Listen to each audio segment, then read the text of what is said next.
Good afternoon or good morning, everyone. I apologize for the inconvenience. We're having some technical difficulty, but as is with everything that is going on with the COVID-19 and global pandemic, we're going to get through this. We're going to get through this together.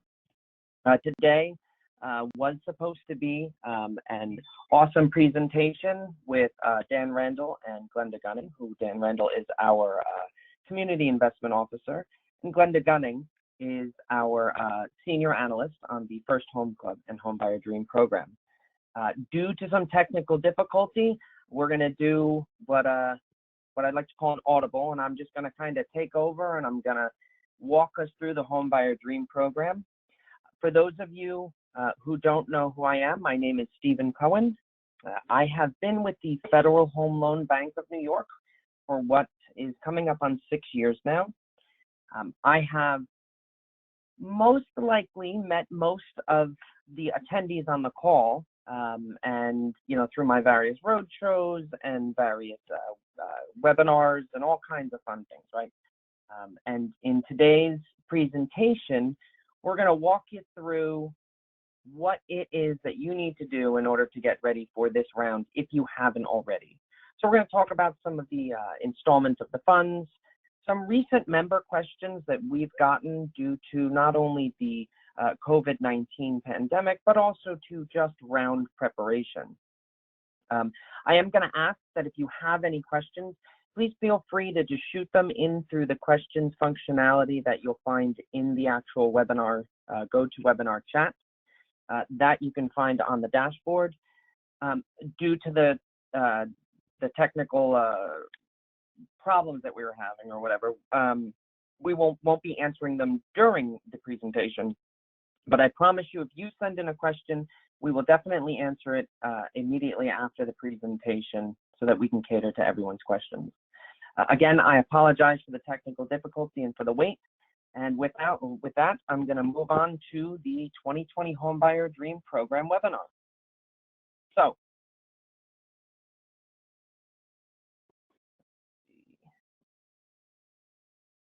all right, so today's agenda, real quick, we're going to go over what the Homebuyer Dream Program is at a glance, right? We're going to talk about when it's launching, the funds, how the installments are going to work, right? Then we're going to go into the actual installments, the member limits, and what we're expecting of each member. Again, we're going to go over the recent member questions that we've seen that we'd like to just kind of bring, to everyone's attention in a live format. And we're going to go over some of the 2020 round things that you can do as a member before, during, and after the round. So remember, when I'm referring to members, I'm referring to those financial institutions, whether it be a bank or credit union or whatever, that participate with the Homebuyer Dream Program. So, as everyone knows, I'm sure you've all noticed that we sent out a communication that we pushed back the round launch date from what was expected to be in May. We've now bumped it up to June 1st. June 1st will be the launch date when you can begin submitting your completed reservation request packages. Just as last year, you'll log into that file transfer system, what we'll be referring to as the portal today. You'll log into your portal, and at that time, and that time is 8:30 a.m. sharp, you'll be submitting in your reservation requests. Let's not try and send them in early. Last year, we had a couple members who sent them in at like 8:28, 8:29, and unfortunately, you got a call from me saying that is not 8:30. The round opens up at 8:30. So in order to make sure that you get your spot in that first come, first serve pipeline of the HDP, you want to send it in at 8:30. So earlier, we released the announcement stating that it was $12 million for the total round, right? So we know each month is going to be broken up into $3 million increments or installments, which you may have heard us refer to. So right now we have June, July, August, and September. We'll be divvying out those $3 million in intermittent, funds. As of right now, we have it at a minimum of 4 months. If we decide to either extend or make any changes to the round, maybe adding another month or adding more funds to it, we will absolutely send out a communication letting the entire membership know, just like we did last year and just like we have done this year due to the pandemic. The monthly member cap, like last year, was at 20%.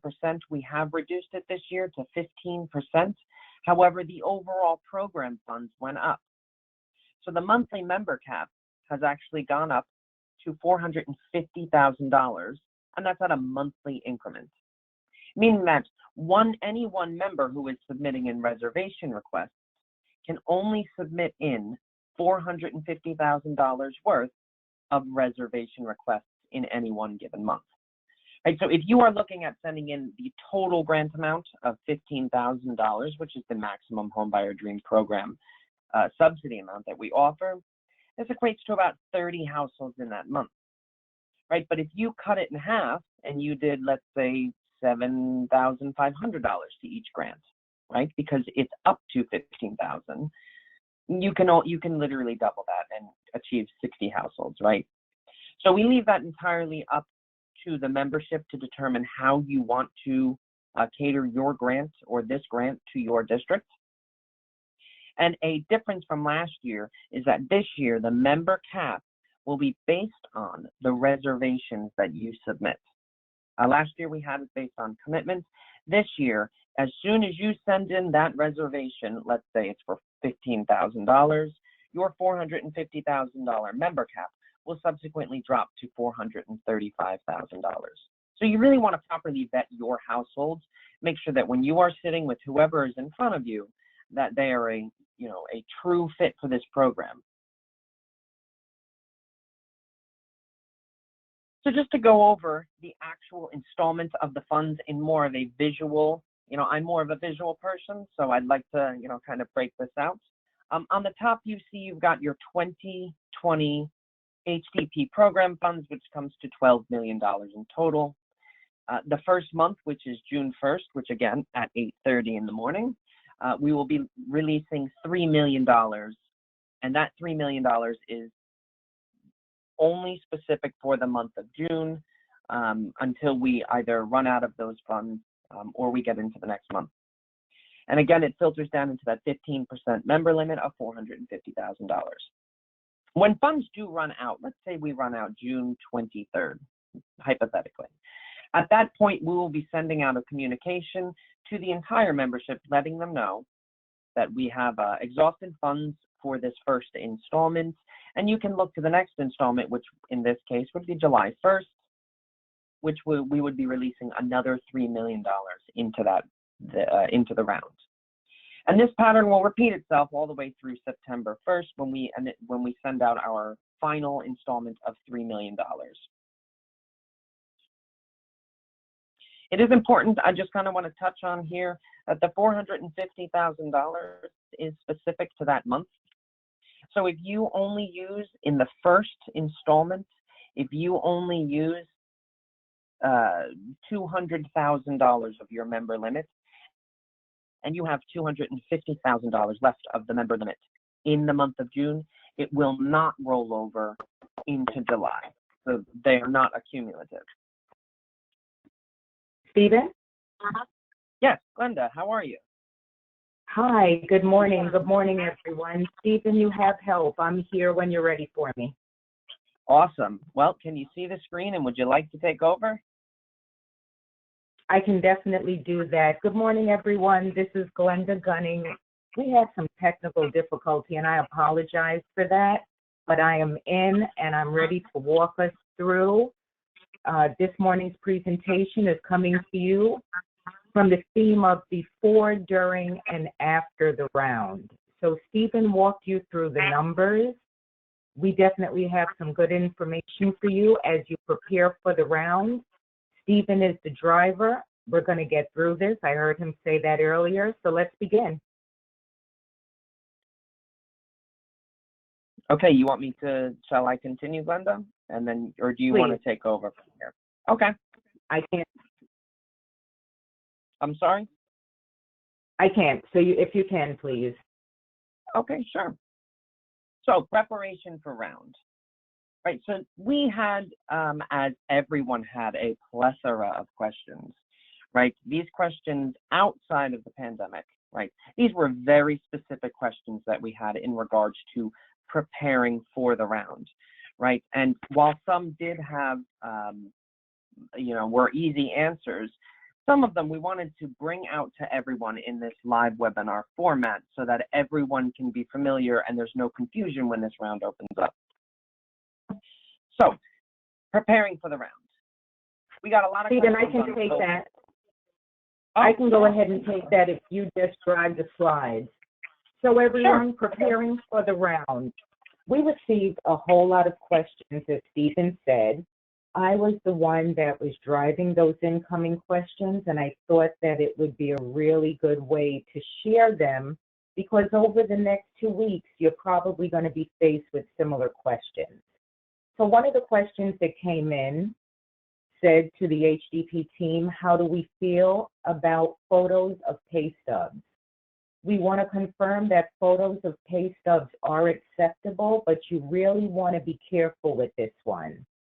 I suggest that we walk the household through their camera settings and pretty much just draw a full picture for them, explaining that any illegible copies will result in delayed processes. So you want to make sure that their lighting is correct, that they're choosing the right pixel size, and any other camera settings that are going to help them take photos of their pay stubs. When you receive them, you should keep in mind that if you can't read them, you should not move forward. You should work with the household until you receive pay stubs that you can read. Someone else came in and said, Glenda, where do you guys stand with electronic signatures? We're here to tell you that electronic signatures, including DocuSign, is acceptable. We had folks that came in and said, online home ownership counseling, Glenda, what are your views on that? So we will accept online home ownership counseling from nonprofit counseling agencies, so long as they conform to our HDP guidelines. I also wanted to use this slide to give a shout out to the First Home Club. We are so happy to support you and our households that are still enrolled in the First Home Club. So we made the decision that households with enrollment expiration dates beginning on May 31st, 2020 through April 30th, 2021 will be extended for a period of 90 days. This was a great decision by senior management, and it's going to help those First Home Club households continue to realize their dream of home ownership. A First Home Club pipeline status report will be sent to you within the following week so that you can see those households in your pipeline, as well as provide them with the good news. All right, Stephen.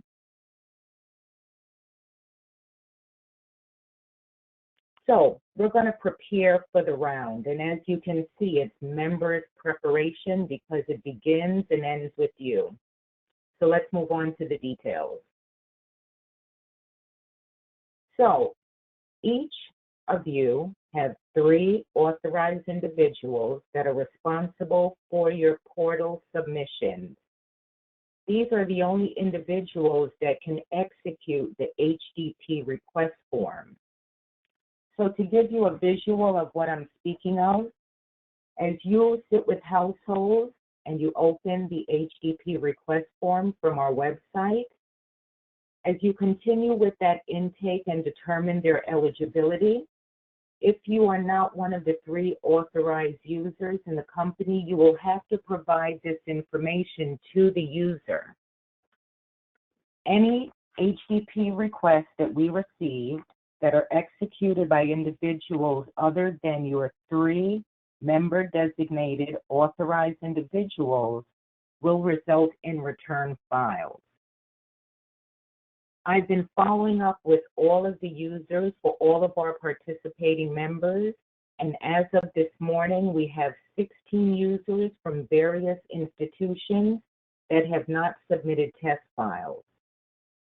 Now, I know that we all don't know who that is at this point, so the suggestion is that you want to ensure that your 3 users in the organization still work there, that they've submitted test files in the past. And if it's determined that you're not sure whether they've submitted a test file or not, please get in touch with me as soon as possible via the HDP mailbox. I'll make arrangements for passwords to be sent to them, and we'll also ensure that they submit test files.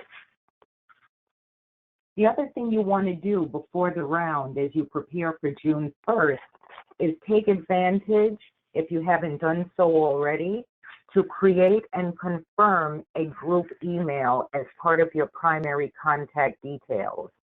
That group email is going to be used to notify you of all of our HDP commitments and funding notifications.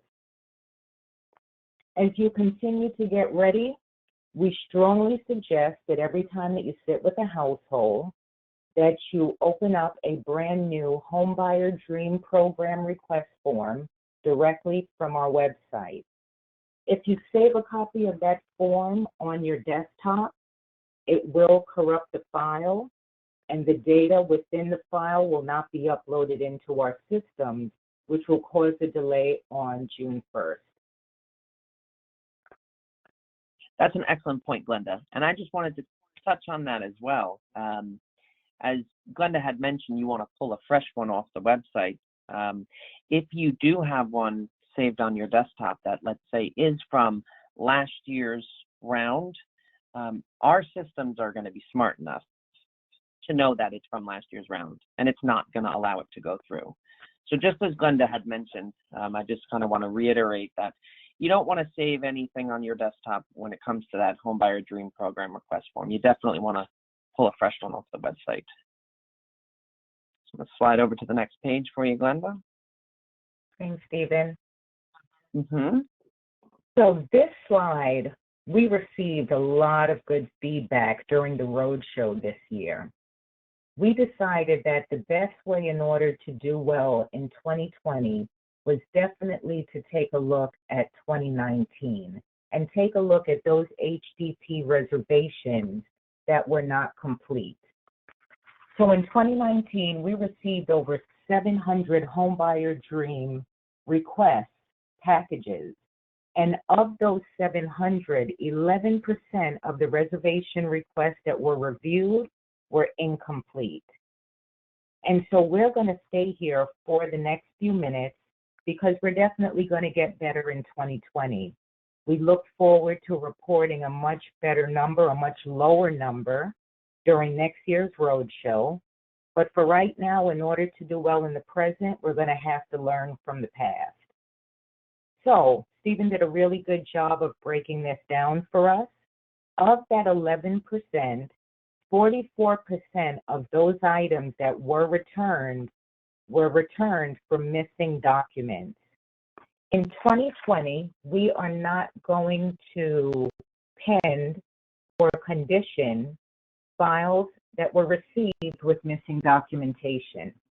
Those households will be withdrawn. You will receive a notification that confirms that you have to resubmit the file if HDP funds are available for that month. So this statement is pretty big as we get ready for the 2020 round. One of the things that I spoke with many of you over the last few weeks was a suggestion to filter out your households and determine those households that are ready to move forward for June. Because the good news is that those households that aren't ready, unlike 2019, you'll be able to submit them in July and those months thereafter. So after you filter them out and you come up with a number, you want to take your time in preparing that package and make sure that all of the documents are included, that they're executed, that they're legible, and that they're complete. If my team receives a file once the June 1st round begins and there are any documents missing, that file will be withdrawn and you will have to resubmit the package. And as a sidebar, we'd be taking a chance in doing that because there's no guarantee that funds are available. So let's take a look at income eligibility. 27% of those files that we received, we had to go back out to you regarding the miscalculation of income. I want to give you an idea of what that experience is going to look like in 2020. So, Stephen, if we can open that bar up, please.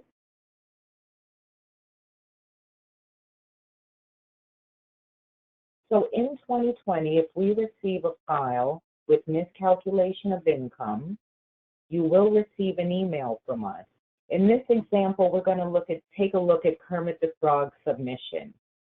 So with Kermit the Frog, we're going back out to you, and new in 2020 is the confirmation that outstanding items must be received within 24 hours of the date of this email. And I'm going to go deeper into that section, but let's take a look at Kermit. So with regard to Kermit, the income listed on the ICW was incorrect. Per the pay stub, the household income is actually higher. We're reaching out to you to recalculate the income as per Kermit's pay stub. And we have another individual in the household, which is Miss Piggy, and when we took a look at her pay stub, the bonus pay that she received, we're not really clear if it's a one-time payment or if it's recurrent. At a minimum of 4 months. Scroll down for me. We're basically coming back to you and asking you for information on this household. I provided you with a copy of Miss Piggy's pay stub, and we're going to show it to you in a minute.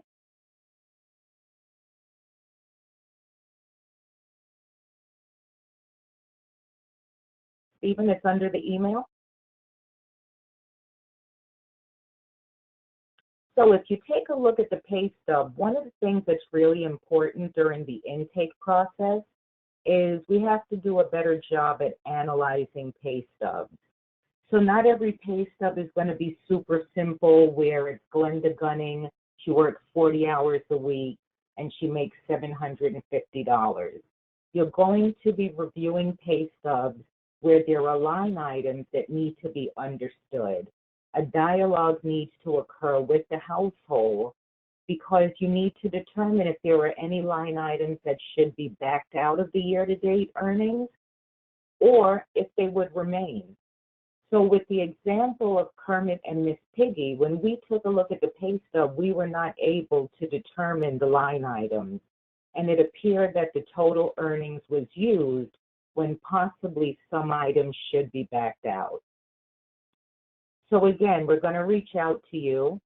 The team is going to do a great job explaining what is required. What's different this year is that you're going to have 24 hours to provide us with the details.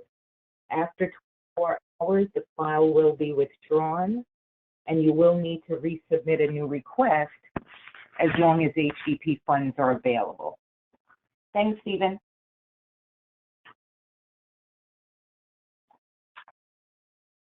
"17% of the files that we reviewed, of that 11%, we needed to reach out to you because the documentation was incomplete. I want you to take a look at the example that we've provided as you get ready and prepare your packages this year.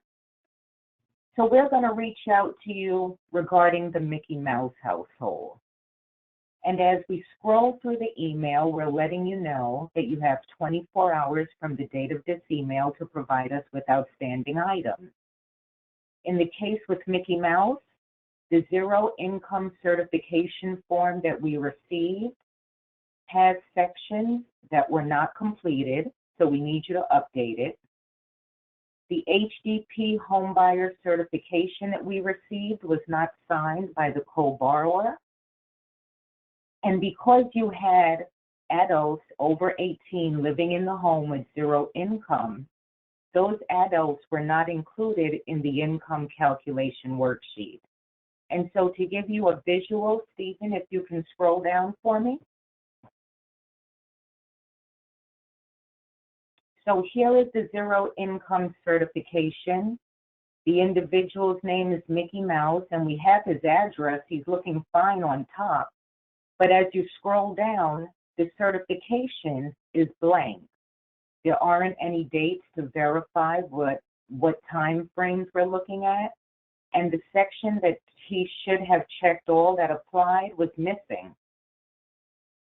We also noticed that it was unsigned, so this was considered an incomplete document, and we need to reach out to you.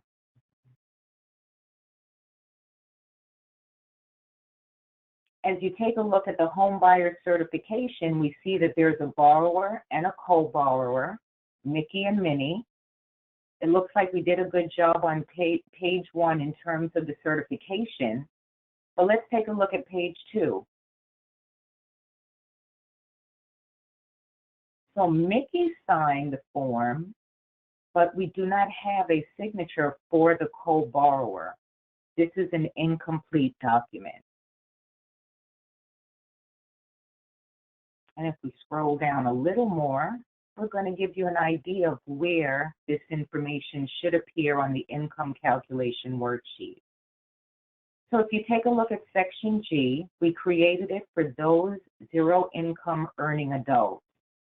The household did stipulate that they had a zero income earning adult, but during the intake process, that adult was not mentioned on the form. So again, this is an incomplete document.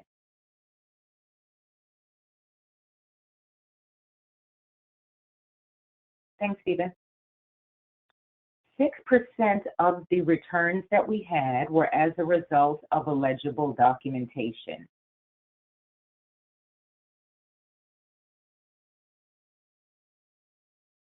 So here's our email again. We confirm that you have 24 hours. And with the case of Aloysius Snuffleupagus, the purchase and sales contract is not legible. We needed a legible copy. So remember my conversation about the photocopies. You will receive an email of this fashion if any of the documentation is illegible.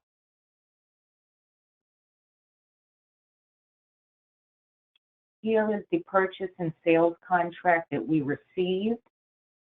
And try as I might, I can't read it. So the team is going to go back to you for a legible copy.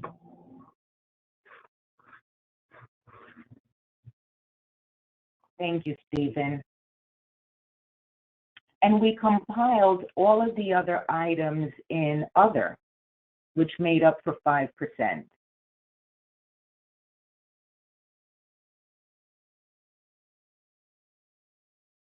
So Casper McFadden, his name on the street is Casper the Friendly Ghost, but his true name is Casper McFadden. We took a look at his file. We needed to reach out to you, and we're going to go through this email a little slower.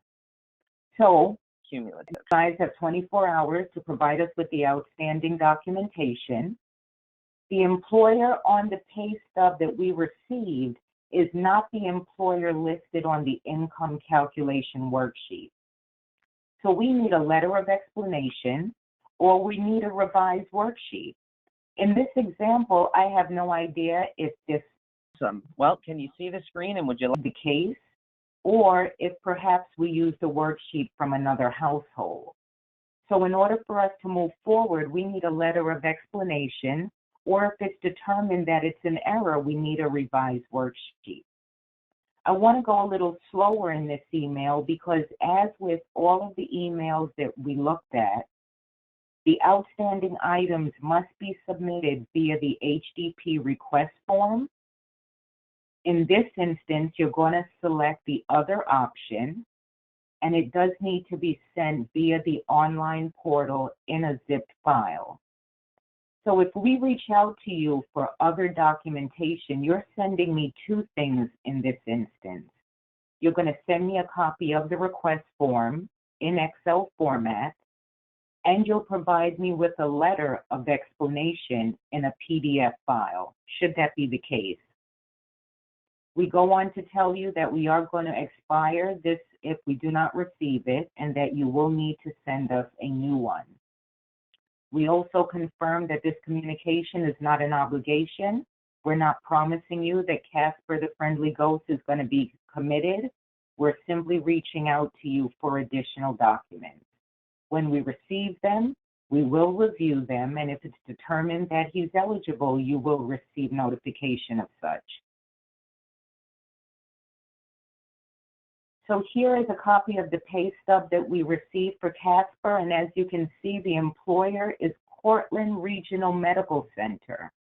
But if you take a look at the income calculation worksheet underneath, the employer is listed as Guthrie Medical Center.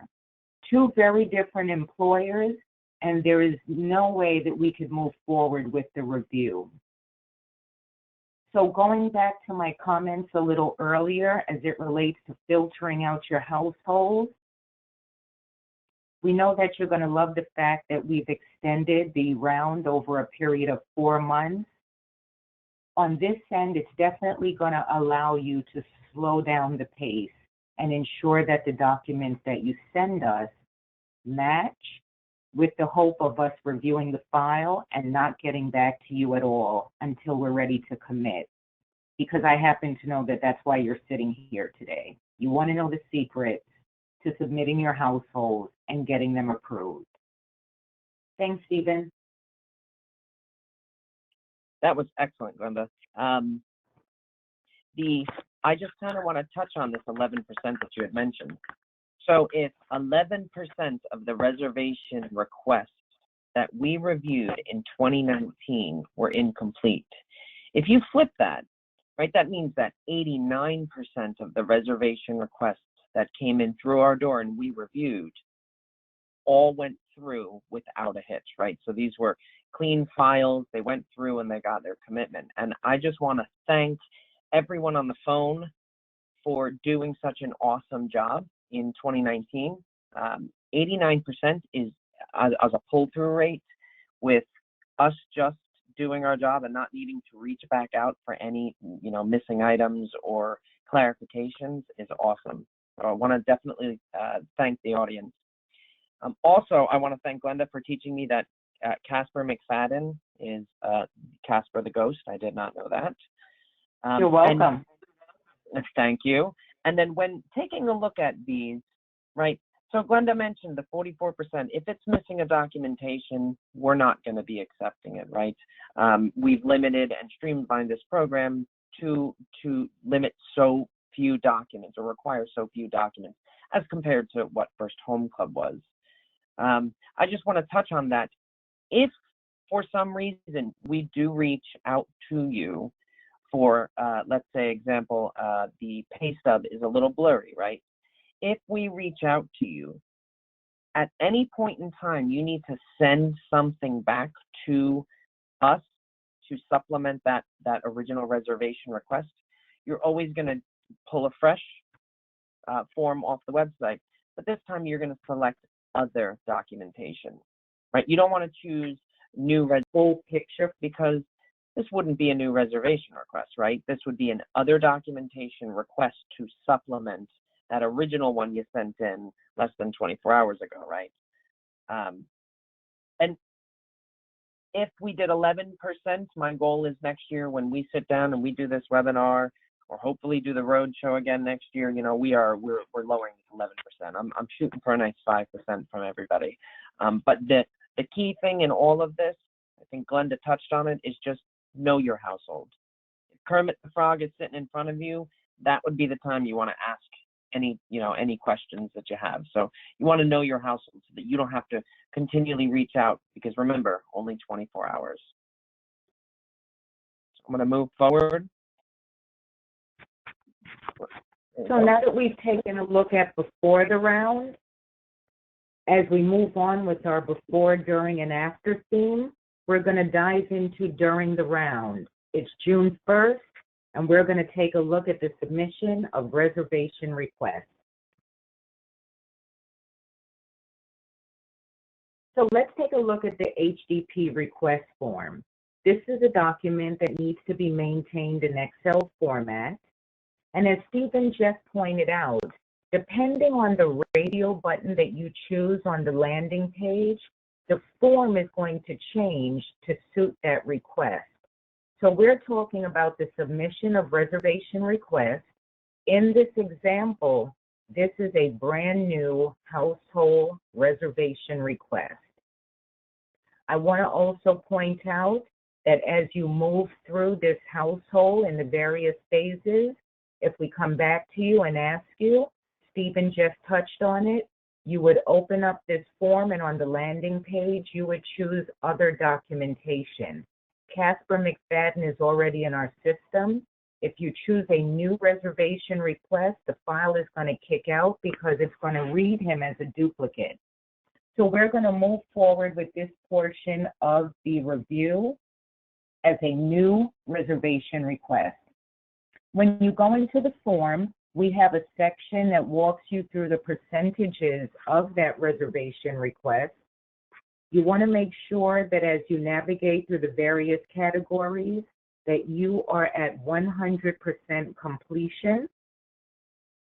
We will not be able to review files with anything less than 100%. And last year, I don't know that we did a great job pointing out why we need to have this document in Excel format.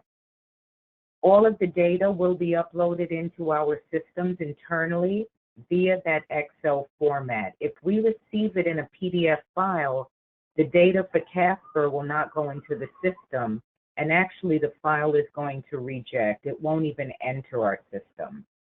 So good information to know as it relates to formatting. Thanks, Stephen.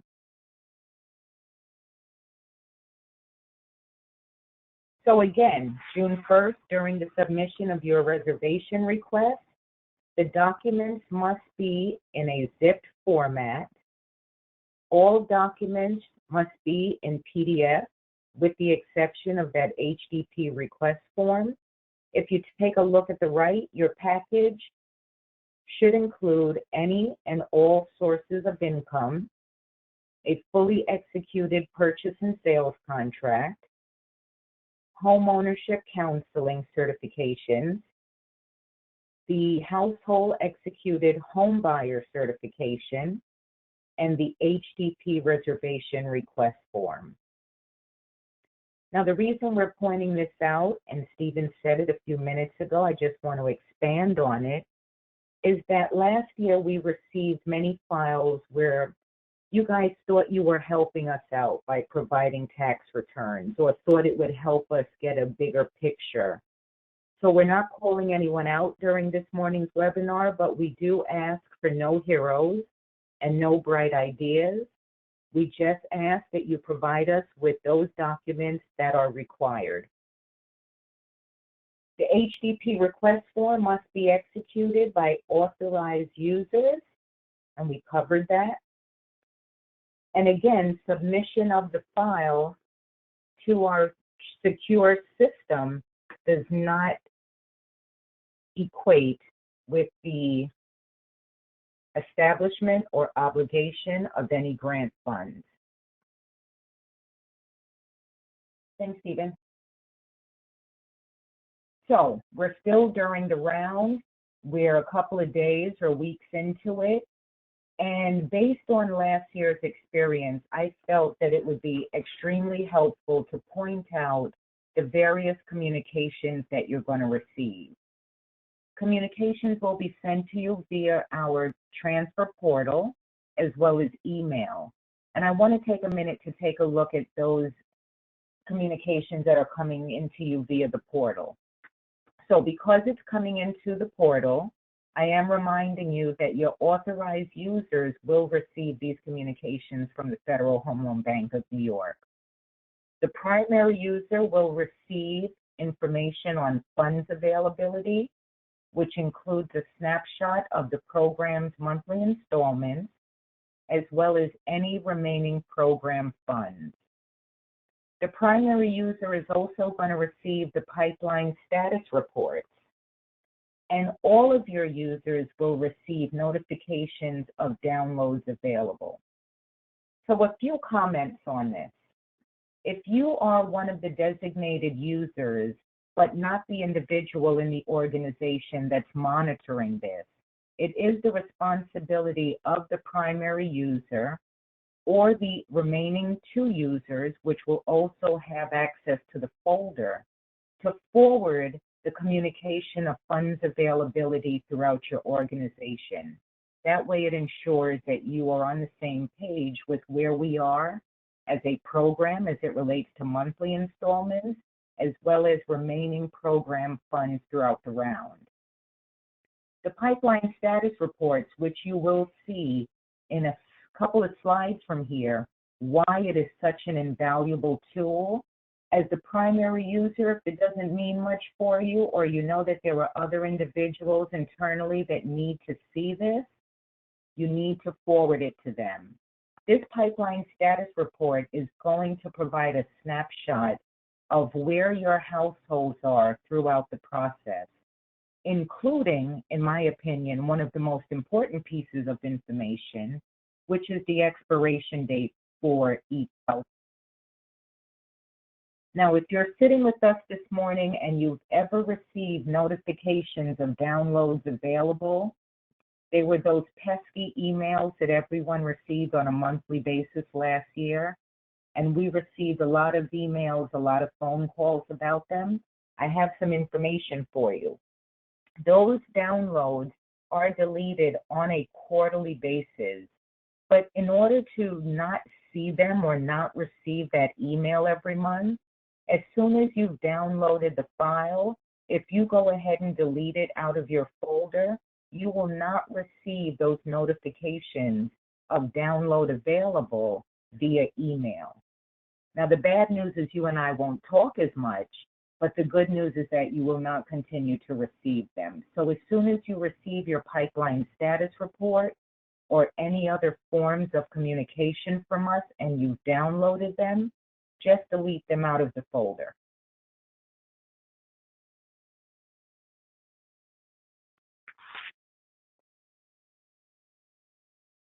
Let's take a look at email communications.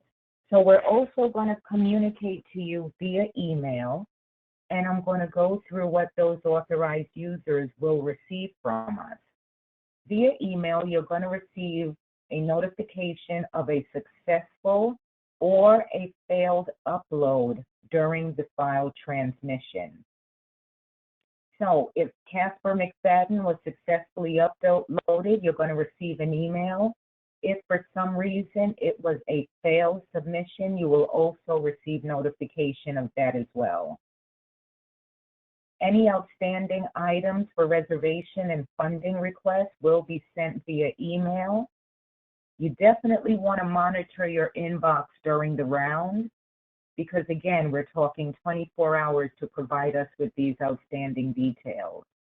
This is also a good time to bring up vacation coverage. Because you only have 24 hours, as you guys get together after the webinar and put together a strategy, definitely keep in mind the fact that there are going to be folks very happy to leave their homes over the summer months and that any vacation coverage is covered within your organization.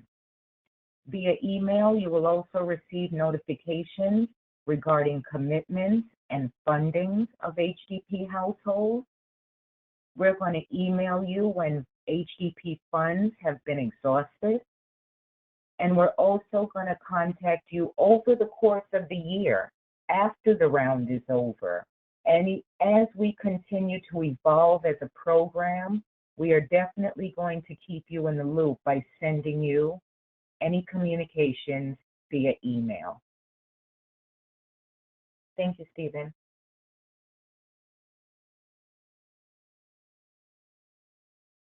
So again, you're here for two reasons.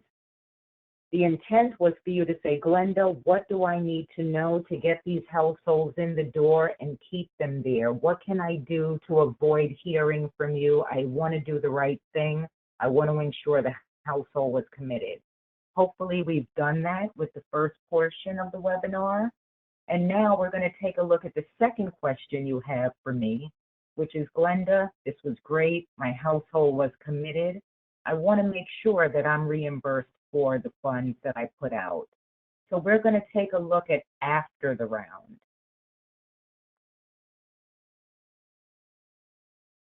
So as it relates to funding, retention documents are located on our bank's website. As soon as you receive notification that a household has been committed and you're moving on to closing with the household, you want to ensure that you pull the appropriate retention docs for that specific household fresh from the bank's website. I'm going to stay on closing disclosures for a while because we had to reach out to you last year for various reasons. So as a reminder, on the closing disclosure, you want to make sure that the full grant amount that's identified is listed as the HDP grant. You want to ensure that the household contributed the minimum of $1,000, also known as the equity contribution, and any counseling agency fees that are applicable must be identified within the body of the closing disclosure. And most of the time I see that on page 3. You want to ensure that any cash back to a home buyer may not exceed $250. Funding requests must be submitted via that portal. Again, you're going to choose the funding option, and you're going to submit it to us no later than 15 days prior to the household's 120-day commitment expiration. We're also pointing out that once the household closes, the retention period remains at 5 years. Now, if I'm not mistaken, I think I heard Stephen wanting to chime in. Is that correct? I know that we all don't know. Wasn't me. Okay. We also wanted to point out that we had several extensions in 2019, and we understand it. There weren't many, but there were times that a household had to have a closing rescheduled, and it was after their commitment expiration date. In 2020, should you have any households that require an extension, we ask that you contact us via the HDP mailbox and not to individuals on the team. You should provide us with the circumstances that require this extension, and each extension will be reviewed on a case-by-case basis. I'm able to confirm that you should receive that extension decision within 24 to 48 hours. But the most important piece is to understand that it's not automatic. We will take a look at the circumstances, because the idea is that on May 14th, this household is in contract and is moving towards closing. So the expectation is that they should close within 120 days. If for any reason that pushes out, please let us know via the HDP mailbox, which will be monitored daily, and we look forward to responding to you.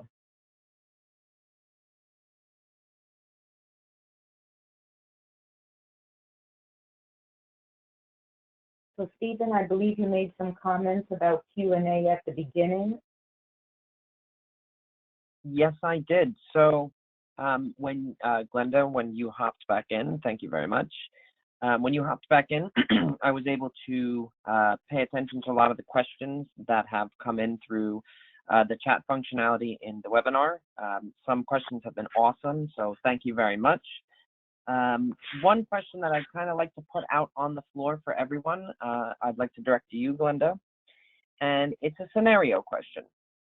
And the member said that, they said, I am currently sitting with a household who started a new job this year. Other than pay stubs for that new job, what else do I need to collect? Okay. So if everyone will just picture that scenario, in order for you to calculate the household's income correctly, you're definitely going to need verification of employment that confirms the end date of the previous employer, so that that doesn't come into play. But you're also going to need an additional verification of employment that confirms the start date that the household began their position with the new employer. It wasn't January 1st. He's offering that information to you. But in order to complete the income calculation worksheet correctly, you're going to need to determine via a third-party source the date that he began his employment. So 2 verifications of employment documents are required, Stephen. Thanks. The next question is in regard to the income limits for 2020. The question is, where can I find the income limits? So we received a lot of questions about that. The income limits have been embedded within the HDP reservation request form. So when you go into the document and you complete all of the details for Casper, at some point you're going to go into the income calculation worksheet button. When you get there and you start to enter all of the income sources for that household, the form will automatically calculate and provide you with his MFI. We've done the work for you by including the income limits within the body of the form, and so far we've received great reviews about that. So for any household that you sit with, you definitely want to begin by opening up that HDP request form to source income, as well as determine whether they're eligible based on the county they're purchasing in. Thanks. This is actually a good transition to the next question. It says, the HDP reservation request form, where can I find it?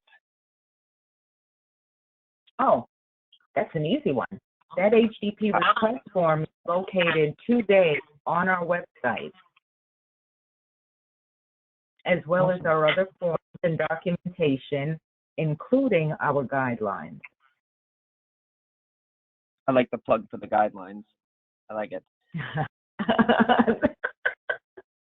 So, next question.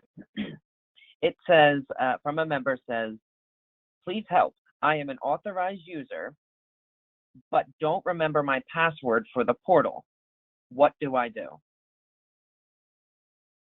Well, you want to get back in touch with me as soon as possible via the HDP mailbox.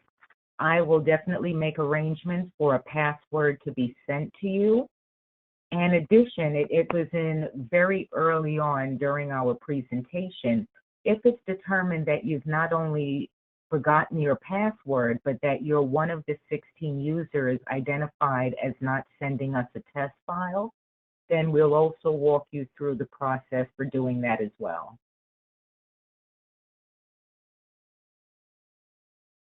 Okay.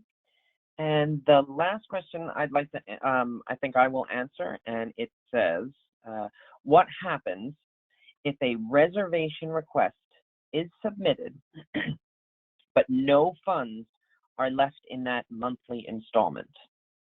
Right, so I'm gonna, like Glenda had said, I'm gonna paint a picture. So let's say it is June 1st, right? We open the round, and as Glenda exhausts all the funds of that $3 million in that first monthly installment, right? Now, we will be sending out a communication to the membership and letting them know funds have been exhausted for this month.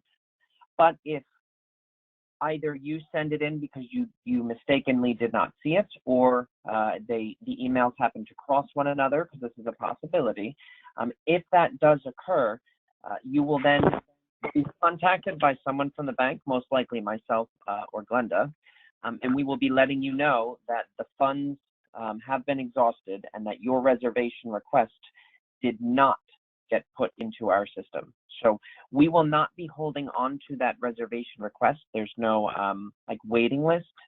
In that scenario, what you would need to do is wait until funds open up in the next monthly installment and send it then. So just to clarify, if you send in a reservation request, but there are no funds left in that monthly installment, you will have to wait until the next monthly installment is released into the round. Perfect. And that is, and that is all the questions that I have. Again, if we did not answer your question either through the presentation, or if that question requires a little bit of like research, as we need to take a look at a case-by-case scenario, we will absolutely be reaching out to you sometime, today or tomorrow to follow up with you. So Glenda, I'm going to let you take it to the end. Okay, great. So I really want to send us back to our living rooms or take it home by saying that the team is completely functional and so excited to process these requests on June 1st. We have brainstormed like crazy via daily morning meetings. We've had a lot of think tank discussions. We've began most of our statements with, I just want to think out loud.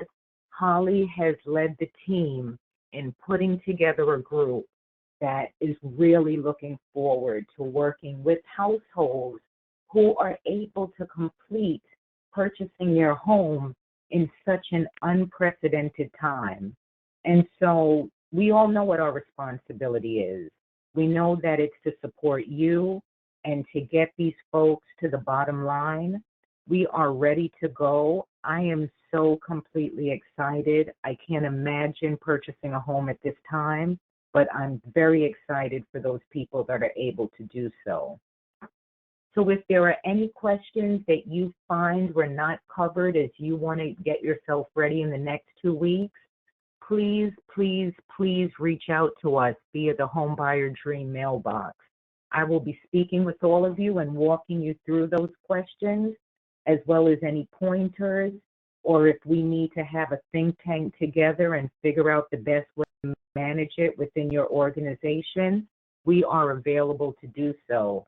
And again, I want to apologize for those technical difficulties in the beginning of the webinar, but I wish all of us the best, and here is to a fantastic round in 2020. Thanks so much, and I'll talk to you soon. Thank you.